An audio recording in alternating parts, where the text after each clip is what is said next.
안녕하세요. 별의별잡 별별일 다 있는 이곳에 여러분들의 별별 DJ 티변입니다. 잘 지내셨나요? 오늘은 별의별잡 채널2 별의별 상황 면접에서 모욕적인 일을 당했을 때 해야 할 일에 대하여 말씀을 드리려고 해요. 그런데 오늘의 이야기를 하기 전에 우선 면접이 무엇인지에 대하여 조금 먼저 이야기를 해야겠죠. 알 수도 있을 것 같고 좀 알쏭달쏭하기도 하고 자신이 있다가 어렵기도 하고 좀 그렇잖아요. 우리가 면접에 언제 가죠? 보통 채용 절차가 처음에 서류를 내요. 그 다음에 시험을 보거나 어떤 필기, 면접은 다음 단계에 있는 거죠. 보통 그렇기 때문에 결국 면접은 여러분들에 대한 지식을 점검한다기보다는 여러분들이랑 같이 일을 해도 될까에 대한 그 사람, 같은 팀워크, 구성원 이 관점에서 본다고 생각을 하시면 돼요. 이게 면접하고 소개팅, 데이트, 연애 이 과정이 은근 비슷하거든요. 소개팅을 한다고 해볼게요. 자, 그러면 처음에 뭘 보죠? 스펙을 보죠. 입사 절차도 비슷해요. 처음에는 그런 객관적인 것들을 보다가 그게 일정한 합격선 이상으로 올라갔다고 해봐요. 이 사람이랑은 만나도 되겠는걸? 그러면 실제로 만나요. 실제로 만나가지고 이 사람의 됨됨이 결국 나랑 얼마나 잘 맞냐 이제 오히려 그쪽으로 넘어가잖아요. 면접도 비슷해요. 그렇기 때문에 면접을 가실 때 너무 막 나의 지식 이런 거를 조금 더 잘 알리려고 내가 좀 더 공부 잘하는 걸 뽐내려고 그렇게 준비를 하시면 안 돼요. 저희 소개팅 나가기 전날 공부 안 하잖아요. 본론으로 넘어가서 그럼 면접에서 모욕적인 질문이 나왔다. 나를 막 열받게 나를 막 도발하는 그런 질문이 나왔어요. 자, 그러면 어떨 걸 것 같아요? 이 사람이 성격이 나빠서? 아닐 가능성이 높죠.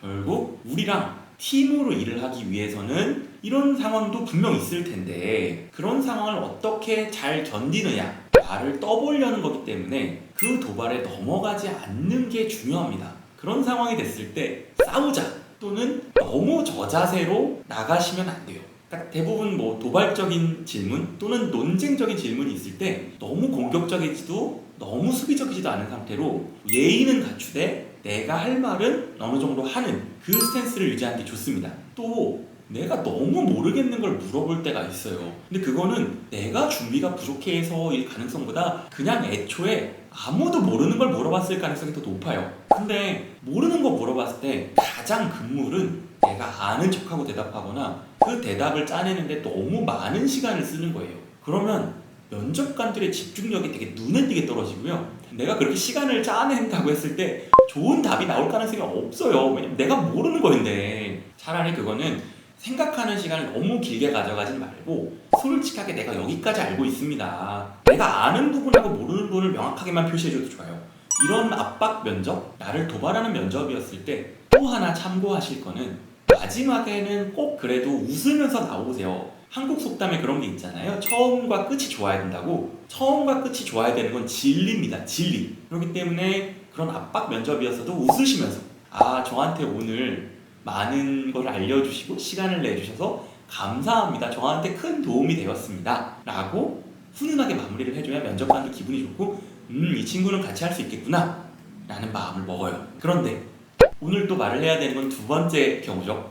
도발인데 이건 정말 모욕이야. 모욕. 도발 정도가 아니라 정말 나를 건드리는 거.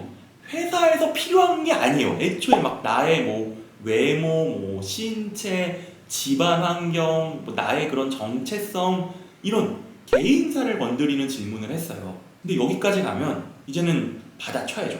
일단 법률적인 이야기를 조금 해볼게요.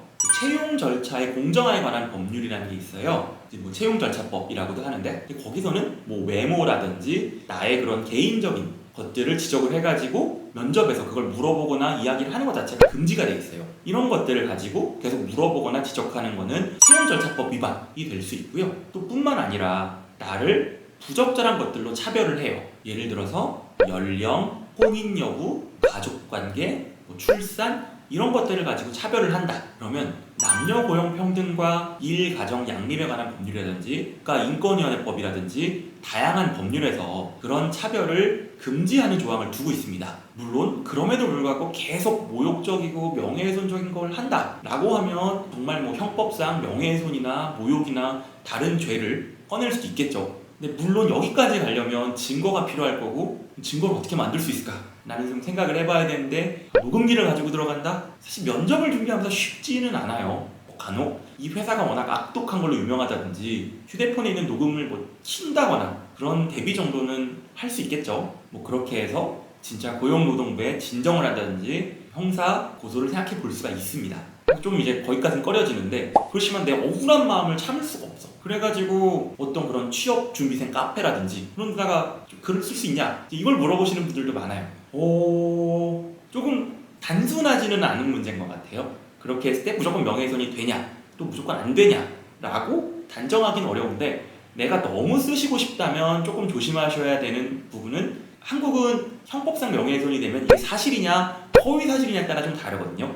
사실일 때는 공익적 목적으로 또 이야기를 하는 부분들은 좀 허용이 되기도 하고요. 그래서 그쪽을 뭔가 비난한다기보다는 사실 중심으로 쓰시고 내가 이런 걸 당해서 억울합니다 정도로만 하시는 거를 추천을 드려요. 이처럼 면접장에서 황당한 질문을 당하는 경우 은근히 있을 수 있죠. 뭐 저도 경험을 안 해본 건 아니고. 면접 관련해서 좀 마지막으로 한마디만 드릴게요. 다들 면접에서 떨어져 보신 경험은 당연히 있을 거예요. 면접에 뭐 흑역사라든지 그런 경험 다 있죠. 그게 어떤 여러분들의 뭐 능력이 부족해서인 경우보다도 대부분의 경우는 그냥 이 회사와 내가 잘 맞지 않아서입니다. 아니면 뭐 취업의 문턱이라는데 남들은 계단이 3개 틈는데 난 좀 계단이 많아. 난 좀 오래 걸려. 뭐 이 정도의 차이인 거지. 스스로 너무 우울해하시고 막 힘들어하시고 그러실 필요까지는 없을 것 같아요. 제가 이 말씀을 드리는 이유는 저도 어린 시절에 면접을 하면서 많이 힘들었던 시간이 있고 괜히 막 가슴앓이하고 막 스스로 막 비하하고 막 그랬는데 근데 지나고 나니까 저도 면접을 봐보니까 그렇지 않더라고요. 그렇기 때문에 여러분들은 혹시 면접 과정에서 아니면 취업 과정에서 마음 아픈 일이 있더라도 너무 담아두지 마시고 그 성공까지 가는 과정이다 라는 마음으로 잘 준비하시고 이겨내실 수 있을 거라고 믿고 그러시길 바랄게요. 시간이 좀 오래 걸린 건 진짜 아무것도 아니고요. 사회생활을 하시면서 아니면 그 단계에 들어가서 그걸 뒤집을 수 있는 방법은 무궁무진하게 많습니다. 그렇기 때문에 여러분들께서 오늘 실패를 하셨더라도 그거는 내가 실패가 아니라 성공까지 가는 그 단계 중에 하나를 지나간 거구나 라는 마음으로 오늘도 굳세게 이겨내시길 바랄게요. 우리 티별님 여러분, 오늘도 별의별 일보다는 여러분들이 별처럼 환하게 빛나는 그런 행복한 일이 있길 바라면서 구독, 좋아요, 알림 설정 꼭 부탁드리겠습니다. 네, 다음에는 더 여러분들과 즐거운 편, 유익한 편으로 인사드릴게요. 안녕히 계세요.